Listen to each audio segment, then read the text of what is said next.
మీ మోకాల నొప్పులకు ఎటువంటి సర్జరీ లేకుండా ఎపియాన్ పెయిన్ క్లినిక్ అందిస్తున్న అత్యాధునిక చికిత్స.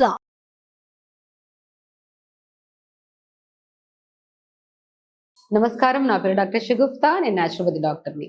మోకాలు నొప్పులు వస్తే మనం ఎలాంటి ఫుడ్ అవాయిడ్ చేయాలి అని చాలా మంది కామెంట్ చేశారు. అండ్ మన దగ్గరకు వచ్చిన పేషెంట్స్లో కూడా చాలా మంది మోకాలు నొప్పులు ఉన్నాయి మ్యామ్, చాలా వరకు కొన్ని తినాలి కొన్ని తినద్దు అంటున్నారు. ఏం తినాలి ఏం తినద్దు అని చాలా మంది అడుగుతుంటారు. సో దానికోసం ఈ వీడియో. మనకి మోకాలు నొప్పులు ఉన్నాయనుకోండి, మనకు తెలుసు ఏమేమి తినాలనేది మనం ప్రీవియస్ వీడియోస్లో చాలా వీడియోస్లో చెప్పాం. మనం మంచిగా జంక్ ఫుడ్స్ వదిలేసి హెల్దీగా అండ్ మనకి కొద్దిగా అంటే కాల్షియం కానీ, B12 కానీ, డి విటమిన్ కానీ, ఐరన్ కానీ ఇవి కనుక ఎక్కువగా మనం తీసుకుంటున్నాం అనుకోండి, సప్లిమెంట్ ద్వారా కాకుండా ఫుడ్ రూపంలో మనకి ఫ్యూచర్లో మోకాలు నొప్పులు రావని కూడా చెప్పుకుంటున్నాం. ఎందుకంటే మోకాలు నొప్పులు వచ్చాయంటే ఓన్లీ బికాస్ ఆఫ్ ఇన్ఫ్లమేషన్ వల్ల కొంతమందికి వస్తాయి, కొంతమందికి బరువు ఎక్కువ ఇవ్వడం వల్ల కొంతమందికి వస్తాయి, కొంతమందికి విటమిన్ డెఫిషియన్సీ వల్ల వస్తాయి. సో ఫుడ్ విషయానికి వస్తే ఏం తినాలో ఒక వీడియోలో క్లియర్గా తెలుసుకున్నాము. ఏం తినద్దు అని మాట్లాడుకుంటే, సో ఏం తినద్దంటే రిఫైన్డ్ ఆయిల్స్ చాలా ఇంపార్టెంట్. రిఫైన్డ్ ఆయిల్స్లో కూడా రిచ్ ఒమేగా 3 ఫ్యాటీ యాసిడ్స్ ఉన్న ఆయిల్స్ మనం అవాయిడ్ చేయాలి. షుగర్స్ కంప్లీట్గా అవాయిడ్ చేయాలండి. ఎందుకంటే షుగర్స్ కానీ అండ్ రిఫైన్డ్ కార్బోహైడ్రేట్స్ కానీ, తర్వాత మనకి జంక్ ఫుడ్స్ కానీ ఇవన్నీ మనకి ఎప్పుడైతే తీసుకుంటామో మనకి జాయింట్ మధ్యలో ఇన్ఫ్లమేషన్ ఎక్కువైపోవడం వల్ల స్వెల్లింగ్ రావడం, వాపు రావడము, లేదంటే గుజ్జు తగ్గిపోవడం అనేవి జరుగుతూ ఉంటాయి. ఇప్పుడు మనం ఫుడ్ విషయంలో తీసుకుంటే సో షుగర్స్ అనేవి ఆల్మోస్ట్ మన కంపల్సరీ మనం కొద్దియే కదా, కూల్ డ్రింక్ కొద్ది తాగితే ఏం కాదులేని కొద్ది కూల్ డ్రింక్ తాగుతూ ఉంటారు. పర్టికులర్గా మోకాలు నొప్పులు ఉండే వాళ్ళు, డయాబెటీస్ వాళ్ళకి కూల్ డ్రింక్స్ తాగద్దంటే వాళ్ళకి పర్టికులర్గా అదే తాగాలి అనే ఇది ఉంటుంది. సో అలాంటప్పుడు మనము సమస్య తగ్గడం కూడా చాలా కష్టం. ఇవన్నీ తీసుకుంటే ఒకరోజే కదా ఏం కాదు అనుకుంటాం, ఆ ఒకరోజు తిన్న ఫుడ్డే మనకి 1 month బాధ పెడుతుంది. సో కాబట్టి మనము ఈ కూల్ డ్రింక్స్ అంట, ఈ థమ్స్అప్లు అంట, ఇలాంటివన్నీ కంప్లీట్గా బంద్ చేయాలి. అండ్ కొద్దిగా ఈ వైట్ కంటెంట్స్లో మనం తీసుకుంటే ఈ బ్రెడ్స్ అవాయిడ్ చేయాల్సి వస్తుంది. కంపల్సరీ బ్రెడ్స్ అవాయిడ్ చేయండి. దాని తర్వాత ఈ వైట్ పాస్తాలు తింటా అంటారు చాలా మంది, అవి కూడా కొద్దిగా అవాయిడ్ చేయాల్సి వస్తుంది. అండ్ వెరీ ఇంపార్టెంట్ థింగ్ ఏంటంటే, అండ్ ఆయిల్స్కి వచ్చాక చాలా మందికి ఒక ఉంటుంది, ఆయిల్స్ ఏం వాడాలని నేను చెప్తుంటాను. చాలా వరకు మోకాలు నొప్పులు ఉంటే సన్ఫ్లవర్ ఆయిల్ అవాయిడ్ చేయండి. ఎందుకంటే సన్ఫ్లవర్ ఆయిల్లో ఒమేగా 3 ఫ్యాటీ యాసిడ్స్ ఎక్కువ ఉంటాయి కాబట్టి, రిచ్ ఉంటాయి కాబట్టి ఉండాలి. మనకి మోతాదులో ఉంటే పర్లేదు, అధిక మోతాదులో ఉంటే ఇది ఇన్ఫ్లమేషన్ ని క్రియేట్ చేసి మనకి చాలా వరకు ఇబ్బంది తెస్తుంది. ఇప్పుడు సోయాబీన్ ఆయిల్ అని ఉంటుంది, అది కూడా మనం కొద్దిగా అవాయిడ్ చేయాలి. కార్న్ ఆయిల్ అని ఉంటుంది, ఇది కూడా కొద్దిగా అవాయిడ్ చేయాల్సి వస్తుంది.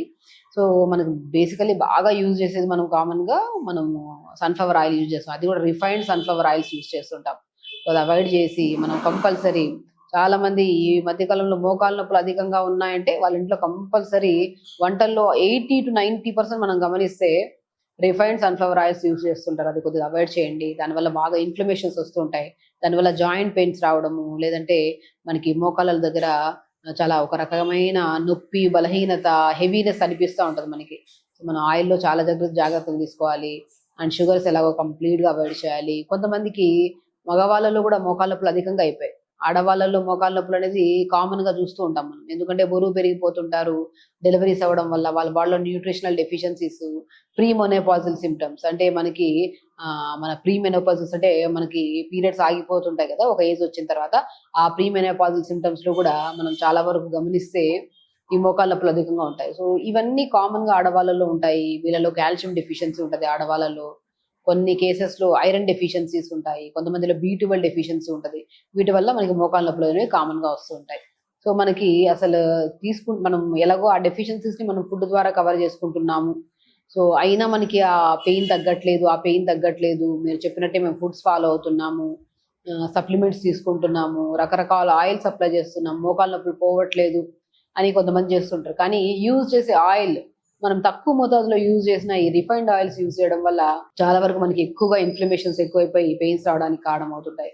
కాబట్టి మనం ఆయిల్స్ లో తీసుకుంటే ఖచ్చితంగా కుసుమ నూనె వాడండి. తర్వాత మన గానుగ నూనెలో చాలా వరకు మనము పల్లి నూనె కూడా వాడచ్చు. ఏది ఆయిల్ యూజ్ చేసినా లిమిట్ గా వాడాలి. ఎక్కువ మోతాదులో వాడినా కూడా అది కూడా ఇబ్బంది పడుతుంది. సో కాబట్టి ఆయిల్స్ లో మనం కొద్దిగా ఈ sunflower oils, refined sunflower oils avoid చేయండి. అండ్ దాంతోపాటు మనం ఒకవేళ మగవాళ్ళలో చెప్పాను కదా, ఆల్కహాల్ ఎక్కువ తీసుకునే వాళ్ళల్లో అండ్ స్మోక్ ఎక్కువ చేసే వాళ్ళలో, డిహైడ్రేషన్ ఎక్కువ అయిపోవడం వల్ల కూడా సో వీళ్ళలో కూడా ఇన్ఫ్లమేషన్, స్వెల్లింగ్స్ అనేవి వస్తూ ఉంటాయి. సో కాబట్టి ఆల్కహాల్ కన్జంప్షన్ చేసే వాళ్ళలో మ్యాక్సిమం అవాయిడ్ చేయడం ఇంపార్టెంట్. నాట్ ఓన్లీ మోకాళ్ళ నొప్పులే కాదు, లివర్ ప్రాబ్లమ్స్ రావడం, బాడీ అంతా రకరకాల సమస్యలతో ఇబ్బంది పడుతూ ఉంటారు. సో తీసుకొని ఇబ్బంది పడే బదులు కొన్ని రోజులు ఆపేస్తే, కొన్ని రోజులు కాదు పర్మనెంట్గా ఆపేస్తే లైఫ్ టైం హెల్దీగా ఉంటాము. సో తెలిసి కూడా మనం తప్పు చేస్తూ ఉంటే వాళ్ళ రకరకాల సమస్యలు ఎన్ని రకాల ట్రీట్మెంట్స్ చేసుకున్నా కూడా వాళ్ళకి అంత ఫలితం ఉండదు.